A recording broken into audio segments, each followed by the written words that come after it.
ጸጉርሽን ለማሳደግ ብዙ ቻሌንጆችን አሳልፈሽ ሁሉም ሰው የሚነግርሽን የጸጉር ውህዶች ተጠቅመሽ መተኮስና እሳት መጠቀም ማቆመሽ ነገር ግን ምንም አይነት ለውጥ ለማየት ካልቻልሽ ጸጉርሽን ስታየው አሁንም ምንም አይነት እድገት የሌለው እንደውም በተቃራኒው እየደረቀ እየተበጣጠሰ ከሆነ የዛሬውን ቪዲዮ የግድ ማየት አለብሽ። ምክንያቱም እነዚህን ነገሮች ሳታውቂ የምታደርጊው የጸጉር እድገት ቻሌንጅ ለውጥን ሊያመጣልሽ ስለማይችል ነው።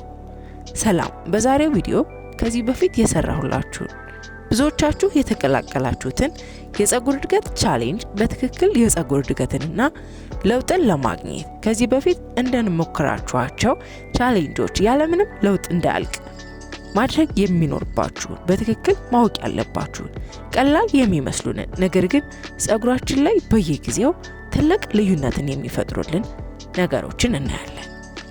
አንደኛ፣ የጸጉር ፕሮሲቲያችንን ማወቅ። በእርግጥ እኔ ያዘጋጀሁላችሁ ቻሌንጅ ሁሉንም የጸጉር ፕሮሲቲዎች ታሳቢ ያደረገና ለሁሉም የጸጉር ፕሮሲቲዎች ተስማሚ የሆነ ቢሆንም ቻሌንጁን የበለጠ ውጤታማ ለማድረግና ሌሎች ቻሌንጆችንም ስትጀምሩ ውህዶችንና የጸጉር ማሳደጊያ ውሃዎችን እንዲሁም ቅባቶችን ስትጠቀሙ የጸጉራችሁን ፕሮሲቲ ማወቅ ትልቅ ልዩነትን የሚፈጥር ነገር ነው። ስለዚህ የትኛውንም አይነት የጸጉር እንክብካቤ ከመጀመራችን በፊት የጸጉራችንን ፕሮሲቲ መለየት ግዴታ ነው። ይህንም ለማወቅ በቀላሉ የጸጉራችንን ባህሪ መከተል እንችላለን። ከነዚህም መካከል በዋነኝነት ስትታጠቡ በምንም ያክል ፍጥነት ውሃን ይወስዳል ወይም ይረሳል። በተመሳሳይ ከታጠብን በኋላ የሚደርቅበት ፍጥነት እንዲሁም ቅባትን የመቀበል አቅሙ ማለትም ቅባትን ከተቀባ ነው በኋላ በቀላሉ ይረሳል ወይስ ቅባቱ ወደ ውስጥ ሳይገባ ከላይ ይቀራል? ምን አይነቱ ቅባቶችን ስንቀባ ጸጉራችን ይመቸዋል? ወፍራም ይዘት ያላቸውን ወይስ ቀጭን ይዘት ያላቸውን ቅባቶች? እነዚህን ቀላል ጥያቄዎች በመመለስ የጸጉር ፕሮሲቲያችንን ማወቅ እንችላለን። ሃይ ፕሮሲቲ ጸጉር።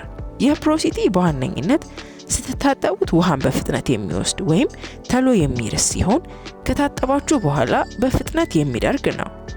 የሃይ ፕሮሲቲ ጸጉር ኪዩቲክሉ የተራራቀ ወይም የተከፋፈተ ነው። ይህም ማንኛውም ጸጉራችን ላይ የምናደርገው ነገር በቀላሉ እንዲገባና በቀላሉ እንዲወጣ ያደርገዋል። ለምሳሌ ቅባቶችን ስትቀቡ ቶሎ የሚወስድ ሲሆን ነገር ግን በቀጣዩ ቀን ጸጉራችሁን ስትነኩት ምንም አይነት ቅባት እጃችሁ ላይ ላታዩ ትችላላችሁ ወይም ምንም ያልተቀባም ደረቅ ሆኖ ልታገኙ ትችላላችሁ።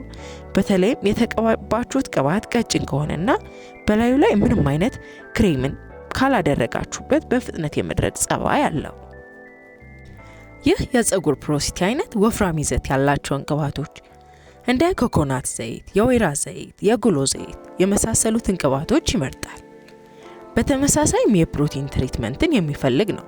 ብዙ ጊዜ አይታችሁ ከሆነ የሩዝ ውሃ ጸጉሬን ይስማማኛል፣ በየሳምንቱ እጠቀመዋለሁ፣ ጸጉሬ ላይ እድገትን አይቼባታለሁ የሚሉ ሰዎች የዚህ ጸጉር ፕሮሲቲ አይነት ያላቸው ናቸው። እናም በቻሌንጁ ወቅት የሃይ ፕሮሲቲ ጸጉር ያላችሁ ከሆነ የሞቀ ቅባትን ወይም ሆት ኦይል ትሪትመንትን ስትጠቀሙ እንደነገርኳችሁ ጸጉራችሁን በደንብ ማራስ የሚችሉ በፍጥነት ከጸጉር የማይጠፉ ወፍራም ይዘት ያላቸውን ቅባቶች ተጠቀሙ።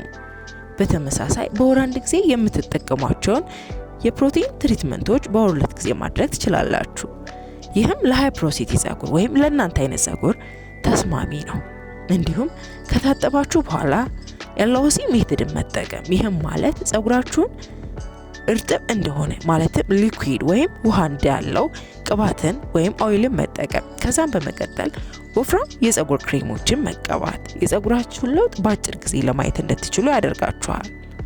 ሎው ፕሮሲቲ ጸጉር በቀላሉ በውሃ የማይረስ ወይም ውሃን ቶሎ የማይወስድ እንዲሁም ከታጠባችሁት በኋላ ወይም ውሃ ከነካው በኋላ ለመድረቅ ጊዜ የሚወስድ የጸጉር አይነት ነው። በተመሳሳይ ቅባቶችን ስንቀባ ወደ ውስጥ የማይገባው ከላይ የሚቀር ይሆናል።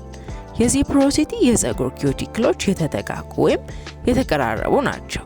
ይህም ጸጉራችን ላይ የምንጠቀማቸውን ማንኛውም ነገሮች ወይም ምርቶች በቀላሉ ወደ ውስጥ መግባት እንዳይችሉ ወይም እንዳይገቡ ያደርግብናል። በተመሳሳይ ከገቡም በኋላ ከጸጉራችን በቀላሉ እንዳይወጡ የማድረግ ባህሪ አለው። የሎው ፕሮሲቲ ጸጉር ከወፍራም ቅባቶች ይልቅ ቀጠን ያለ ይዘት ያላቸው ጸጉርን በቀላሉ ፔኔትሬት ማድረግ የሚችሉ ወይም ዘልቀው መግባት የሚችሉ ቅባቶችን እንደ አርጋን ኦይል፣ ሆሆባ ወይም ጆጆባ ኦይል ተብሎ የሚጠሩ ቅባቶችን፣ ግሬፕሲድ ኦይል የመሳሰሉትን ቅባቶች ይመርጣል። የሃይ ፖሮሲቲ ጸጉር ካላቸው ሰዎች በተቃራኒው የሩዝ ውሃ፣ የአብሽ ውሃ፣ የእንቁላል ማስክ በአጠቃላይ ከፍተኛ ፕሮቲን ይዘት ያላቸውን የጸጉር ማስኮችና ውሃዎች ቶሎ ከተቀቡ ጸጉራችሁ ሊነቃቀል ሊደርቅ የሚችል ነው የሚሆነው። የሩዝ ውሃ ጸጉሬን ሰባበረብኝ፣ አልተስማማኝም፣ የሩዝ ውሃ ጸጉሬን አደረቀብኝ ሲሉ የሚሰሙት ብዙ ጊዜ የሎው ፖሮሲቲ ጸጉር ያላቸው ሰዎች ናቸው።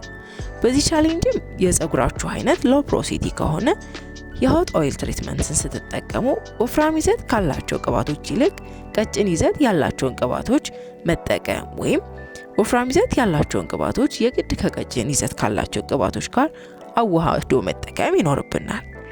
ከዚህም በተጨማሪ የፕሮቲን ትሪትመንቶችን በነበረበት ማለትም በወር አንድ ጊዜ ብቻ መጠቀም በቂ ነው። ከዚህም በፊት እንደነገርኳችሁ ሎው ፖሮሲቲ ጸጉር የፕሮቲን ትሪትመንት መብዛትን አይፈልግም። ሚዲየም ፖሮሲቲ ጸጉር ሁሉንም አይነት ቅባቶችን አዋህዶ መጠቀም ይቻላል።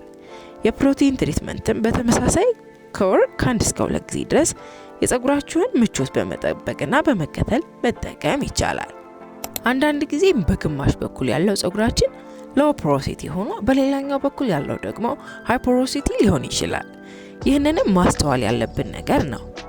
ሁለተኛ ጸጉራችንን ማበሳጎር። ብዙ ጊዜ ብዙዎቻችን ጸጉራችንን በየቀኑ ቅባት መቀባት፣ ማበጠር የሚያሳድግልን ይመስለናል። ነገር ግን በተቃራኒው ነው፣ እየጎዳነውና እያሰቃየነው ነው። የትኛውም አይነት የጸጉር ስታይልን ብንከተል በተቻለ መጠን ጸጉራችን ጋር ያለንን ንክኪ መቀነስ ይኖርብናል። በየቀኑ ጸጉራችንን ስናበጥረው እየተሰባበረ እየተጎዳ እድገቱም የተዛባ እየሆነ ይመጣል። በሳምንት አንዴ በጸጉር እንክብካቤ ጊዜያችን ጸጉርን ማስተካከል፣ በየቀኑ ጸጉራችንን ማበጠር ሳያስፈልገን ስታይል ማድረግ የምንችላቸውን የጸጉር ስታይሎችን መከተል እንችላለን። ከዚህም ጋር ተያይዞ የምንከተላቸው የጸጉር ስታይሎች የራስ ቆዳ ላይ ጫና የማይፈጥሩ መሆን አለባቸው። በተለይም በፊት በኩል የሚሸሽና የሚነቃቀል ጸጉር ዋነኛው ምክንያት ይሄ ስለሆነ ነው። ሶስተኛ ዝንጅብልና የሽንኩርት ውሃን መጠቀም። በመጀመሪያ የዚህ ቻሌንጅ ቪዲዮ ኮሜንት ላይ ብዙዎቻችሁ ለፊት ጸጉር ወይም ደግሞ የግንባር ጸጉር መሸሽ መፍትሄ ንገሪኝ ብላችሁኛል። የተዘረዘሩት ነገሮች እንዳሉ ሆነው ሁለተኛው መፍትሄ ደግሞ የዝንጅብልና የሽንኩርት ውሃ መጠቀም ነው።